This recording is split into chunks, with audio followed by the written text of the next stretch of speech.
Well, good morning. Glad you've all joined us. Great way to start our service, a chance to remind ourselves of just that miracle of a birth, right? And then what that means to a new family and that whole idea of what in the world am I doing right and how we're going to make this thing through. And it does get better, right? I always say if you're the first child, you're practice. So poor Jake's practice here, it looks like. But that's all right. Practice, you got a lot of people around you to help you. And at the end of our service today, we have a chance to watch a young lady take that step of being baptized and expressing her faith. And so we've had a great start. We'll have a great finish. Now you just got to listen to me for a while, all right? So that's where we're at.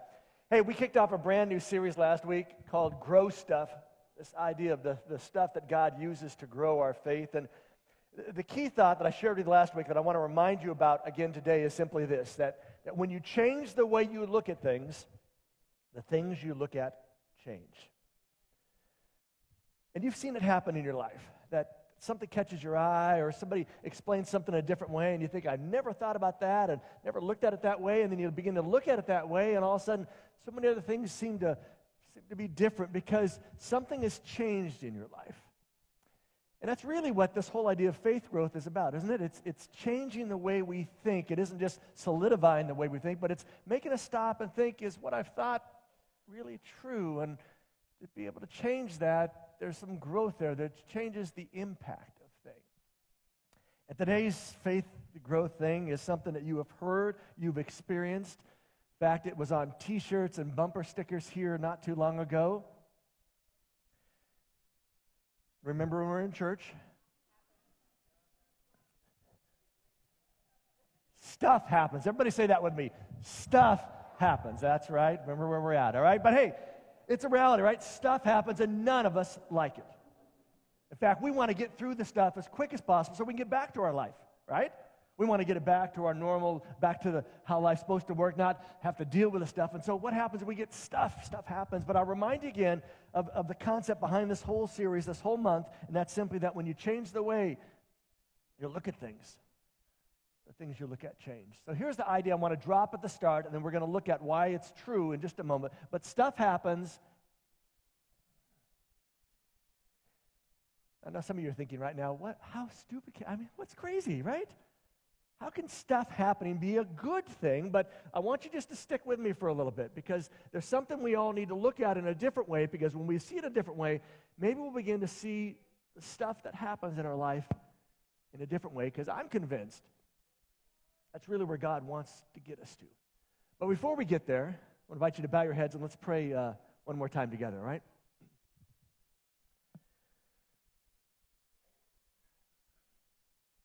Father, in the room this morning are people who are in the middle of stuff happening.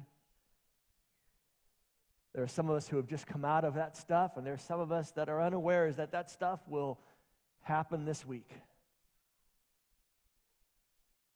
But we all share a common feeling of when it happens. That's what we wish it would go away as quick as possible.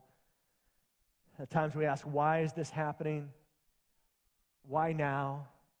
Why another bill? Why another poor grade? Why another pink slip? Why another this? And it's those why questions that leave us in a place that at times feels so vulnerable. So scary. But for those of us in this room this morning, for those of us in this room this morning who claim you as our God, who consider ourselves your followers, we recognize that in those moments that we're not alone. Even though it may feel like it, even though it may look like it, that we are not alone. And so today I just ask that for those of us that consider ourselves your followers, and those of us in this room this morning that aren't, that again, maybe you'd help us to think about our lives in just a little bit different way. And that maybe we can leave this place saying that stuff does happen. And while we may not leave here saying that that's a good thing, we hopefully will say that's not as bad of a thing as I thought it was. And if we can leave here today with just that step, just that nudge, it will have been a good day to be with you and with each other. In your name, amen. If you want to follow along, we're going to be in the what's called the part of our Bible called James.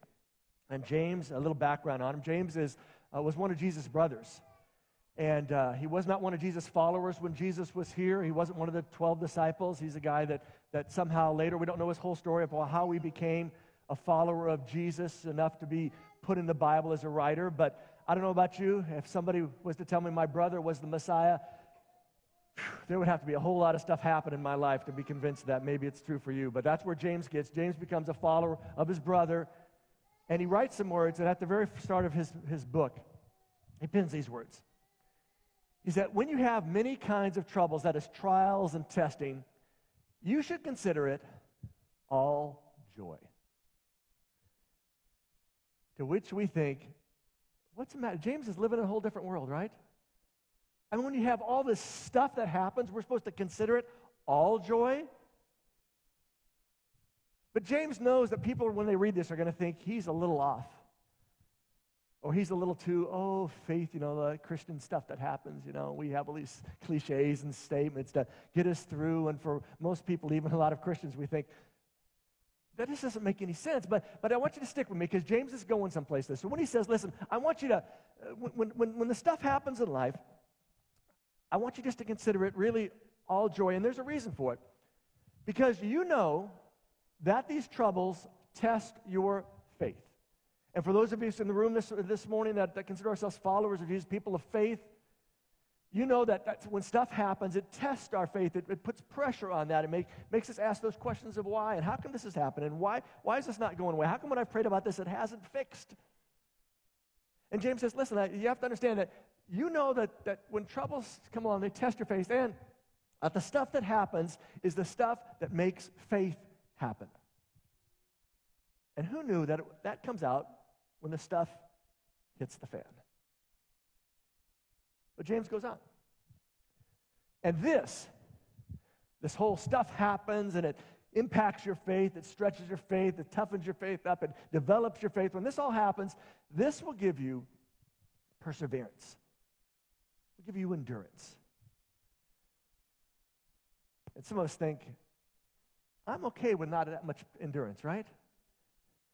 A little less endurance. I'm okay to be not quite stick with it. I'm not a marathoner, not even a half marathoner. I'll sit in the car and watch people go by, right? But James is going for an important thing here, and I think it's important for all of us, whether, again, you're a follower of Jesus or not. When stuff happens in your life, it puts you in a spot where your faith is tested. And even if you don't claim to have any kind of faith, that faith is still tested. Your faith in something comes out. And oftentimes in those moments you begin to even wonder if there's a God, because even though I would never consider it before, right now, I'm willing to look at all options on the table because this stuff is just so tough. See, James is after this, that there is a connection between the stuff you experience and your faith. And the connection is that it produces something. So that's why he can say when stuff happens, you ought to consider it. And the word there, consider, is this idea of make a willful choice. You ought to look at it in a different way. You ought to see it differently than you have been seeing it, because if you see it differently, you'll begin to look at it differently, experiencing it differently. Look at it a different way. Consider it all joy, not because you're going through it, but because what that event does for you. It tells you something about you. It tells you something about your faith that you would not and could not know without stuff happening. And he says that's why we ought to consider joy, that it's doing something for us, even though at the moment, none of us want it. We wish we could get through it. I mean, some of you had finals, and finals, for some of you, you were finishing school, and those finals were crucial. If you did not pass that final, you were not graduating at all after all these 4 or 5, or some of you were on the 6-year plan of getting through college, right? And I was like, I got to get through this. Or that project that needed all the stuff done and nobody was giving you all the stuff at the time you needed to get it. When all that stuff happens, it does something to us. And James is saying, maybe consider what it's doing to you is not terrible, not bad, but it's developing something. It's doing something for you that couldn't have happened in any other way. And so he ends with this great statement. He says, so let your perseverance, your endurance, show itself perfectly in what you do. Let this endurance, let all the stuff that happens, have its full effect. Let it finish its work.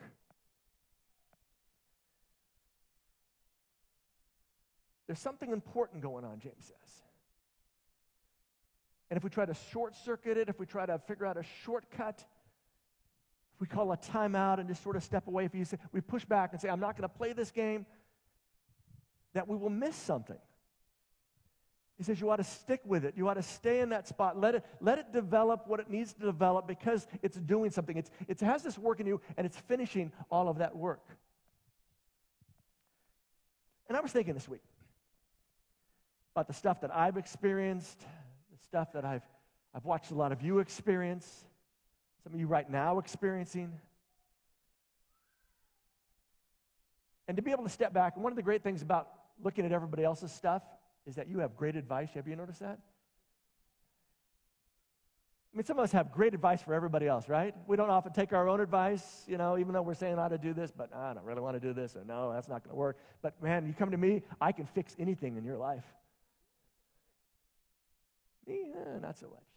But just think about why God uses stuff. God uses stuff to get our attention. How many times has God ever got your attention that when the stuff hits? Raise your hand. Be proud about that. That's a good thing. We don't like, but it's a good thing. It tells you that God cares enough about you to get your attention. He isn't like, forget you, I'll just go to somebody else that'll pay better attention. He tries to get our attention. And God gets our attention through lots of different ways. Some of you had sleepless nights this week. Some of you sleepless because of all the stuff that's been happening. You're worried, and it gets work in, and your body begins to do stuff, and it begins to not act in the way it's supposed to act because of all this stress that's hitting you, and that's sort of your inner little idiot lights. You have a little thing on the dash of your car that blinks, when the water's low now or it gets too hot. It's sort of that thing flashing in your life. God's installed that in us, and it's on this warning that, I need to get your attention because where you're headed is not so good. God also uses stuff to help redefine or rediscover our priorities. You think everything's going great. This is where you ought to be going. This is what you ought to be doing. He's who you ought to be dating. She's who you ought to be hanging out with. That's the school I ought to be going to. This is the company I've just dreamed about going to work. And then something happens, the stuff hits the fan, and you kind of go, let me step back for a moment and consider a different way of looking at this.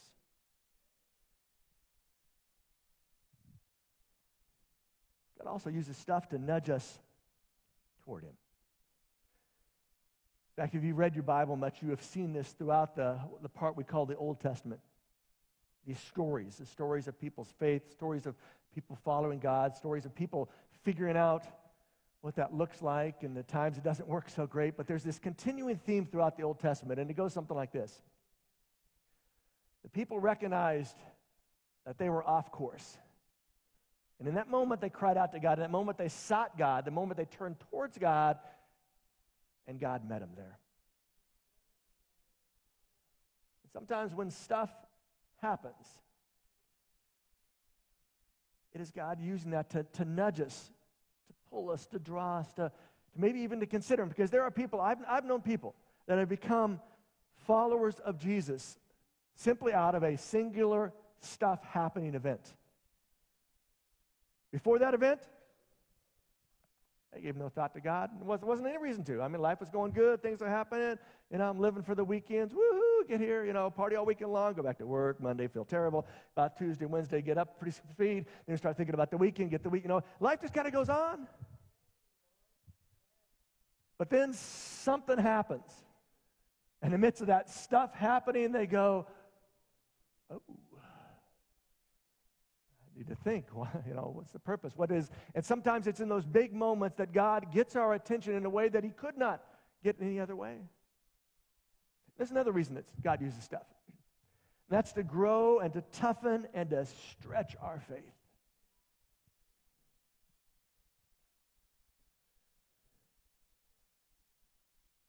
Sometimes we forget the basics of our biology, our physiology. you know how you get your muscles bigger? That's right, you work out. There is no pill you can take that'll do it. I've known people over the years. I used to work at health clubs back when I was in college and at graduate school. I've been around it for a long time. I may not look like it, but I've been around it for a long time. I've known people who have shot up stuff, who have taken stuff. Even just taking the stuff, if you don't do anything, nothing happens. In fact, you can find people who are bedridden and their muscles begin to atrophy. They get small, they shrink, they just waste away because they're not doing anything with them. And in fact, doing the same stuff all the time, if you do the same amount of exercise and that's just what you stay at, you just stay at that level, you know what's going to happen? Everything just stays at that level. Until age kicks in and then everything drops off. So you got to kind of bump it up, you got to ramp it up, you got to put more stress on it, you got to push harder, you got to do more. And the reason is if you want it to grow and to keep healthy, you have to keep pushing beyond that. And what if that thing that happens in our body is also true in our faith? I think James is making the argument that it is. Stuff happens, and we ought to consider that joy because when stuff happens, it does something to our faith. It actually produces faith, produces the opportunity for it to be open out in the light. And we either go through it, we endure, which means it gets bigger and stronger, it toughens it up, it stretches out those things. Or if we shrink away, it gets weaker.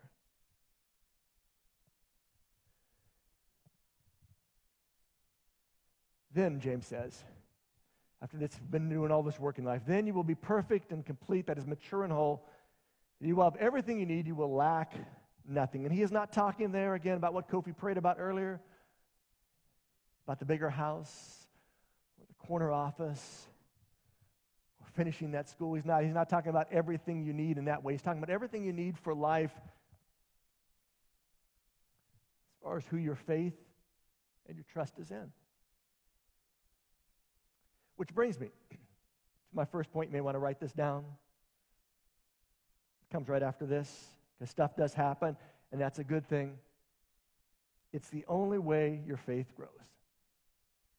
Not only is the only way your faith grows, it's the only way to stand tall and to know your faith is real. So here's my encouragement. If this whole idea of stuff happening to you is just a thing, and you don't see any way for it to be a positive thing, I want you to challenge you to flip the script. To do what we've based this whole series on, this idea of changing the way you look at things, that will change how you look at things, to maybe flip the switch, maybe to consider that when the next time stuff happens, and for some of you it's not hard to figure out when it's already right at that moment, but to look at that and to flip the switch and say, maybe what is this doing? Not what is this doing to my faith, but how is it making me either step up or to straighten up or to stand up or to look up? What is it? What is this faith pulling me towards and making me do that I wouldn't have done and couldn't have done without this moment? And isn't it a good thing? Isn't it a good thing for my faith to not only be revealed, but to be refined and be focused, and to help me know who really is God in my life? See, your stuff is an important part of the story. It's why those of us that have read the Bible, and there's certain stories that we love and we resonate with, because stuff was happening, right? Because stuff was happening, it's an important part of the story. In fact, you didn't have to even know much about Christianity or Judaism or the Bible to know some of these stories. There is David and... Right? Great story, right? I mean, it's a story that gets played out in sports, right? David and Goliath. It's played out in lawsuits. This little guy actually wins, and who would have thought that could have happened? It also reminds us there's a reason they're called Goliath, because oftentimes they do win the other way. But all those stories are important stories and important to the bigger story, not just our story. And what if the things happen in your life are part of a more important story? What if it's not just simply your story, but what if it's God's story? And your story could be written just like David and Goliath or Samson. And if you're not know much about the Bible, you ought to go read the story of Samson. Crazy story. Crazy because it's not the way you typically think a religious story ought to turn out or happen or have the act. The main character is not this great man of faith as we typically think about faith. But to flip the script and maybe allow God to help you see things from just a different perspective in life. Because James he will finish this thought with one more thought, and he says this. But if any of you needs, that is, lacks wisdom, you should ask God for it. But I think James is saying, listen, folks, I know as you read this, you're thinking to yourself, what is James smoking, right? I mean, how can somebody say, when this stuff happens that we're supposed to just consider it all joy? Because we know it's doing something for us, and woohoo, I'm so glad my faith is getting strengthened with another bill. My car broke down, and the refrigerator's broke, and the roof's leaking, and now I got the kid needs orthodontist. Thank you, Jesus. Oh, it's all joy. He says, I know that when you're going to get here, that whole picture looks great when you're standing from distance, but when you're middle of it, not so good. So here's my point, is if you lack sort of the understanding, the ability to grasp, if you're really struggling with this, I want you to just simply ask God for it. And now should you ask God for it, notice what he says next. He is generous to everyone. Which I love that statement because he's not saying, he's just generous to those of you that are committed about your faith. He doesn't say he's generous to those that are always listening, always obedient, always willing, always following. But he's generous to everyone. And in this context, James has to be winking at those that are in the middle of stuff, and he's saying, especially to you. And he will give you wisdom. This is an idea of understanding. And wisdom is more than just knowledge. We all know that, right? You know people that know a bunch of knowledge, and you know wise people, and you know the great difference between the two, right? That wisdom does not always have anything to do with the idea of a lot of information and knowledge. It has more about how you see things. And James says, if you ask God, if you find yourself in a spot, he'll give you this way to see things in a little bit different light. And he'll give you that without finding fault, not that he'll give it ungrudgingly, which I love as well. Because this, again, is that idea of fatherly advice for someone who's an adult. How many of you, when you were a kid, couldn't wait to get out of your house because you were tired of the advice your father was giving you? Go ahead and raise your hands. He's not here today. It's all right. We got a couple of honest people. The rest of you liars out there. But you're just tired. They tell me everything. Every time I try to do something, he's going to tell me how to do everything, and I do it wrong. He's going to get in there and say, no, that's not the way. I just want to be free, right? I want to make my mistakes on my own. We think that's a great idea when we leave home, right? And somewhere around our mid-20s, we decide that our parents weren't as dumb or as overbearing as we used to consider them. And so we make those calls.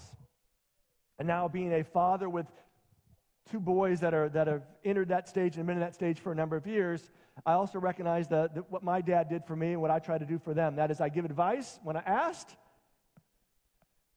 and that's it. If they follow it, great. If they don't, that's okay too. Because all they've asked me for is some wisdom. And I'm not going to find fault if they choose to do that or not do that. I'm going to tell you, see, I told you, that's not how it works. James is saying we have a Father who we try to help us understand that when this stuff's happening, and try to help us see things in a different way. And he'll give it to anybody who asks without the expectation that we're going to follow it to a T, but with a thankfulness that we've asked him. Because he knows in us simply asking him for that, something is happening to our faith. And when he gives us some wisdom, something is happening to our faith, even if it isn't all develop, all grow, because James will say this is not a short-time thing. This is a life event and a push. So let me sum up what I think James is saying. I struggled this week with the word that goes in slot 2. Lots of good choices. But it seems to be what he's saying. That I need to keep my rear, you need to keep your rear in the seat, right? Don't bail out. Don't run away when stuff happens. Don't throw up your hands, walk away and say, how could God allow this? Why would God do that? Why? He says, no, stay here. Stay with me. Stay here. That when stuff happens, consider it joy, because if you stay in that seat, it's going to do something for you. It's going to strengthen your faith. It's going to stretch your faith. It's going to toughen that faith up. And if you stay there and you pray and you ask me to give you some wisdom and some guidance to help you understand how this is working, then I'll do that. But you got to stay with me through this. Stay in your seat.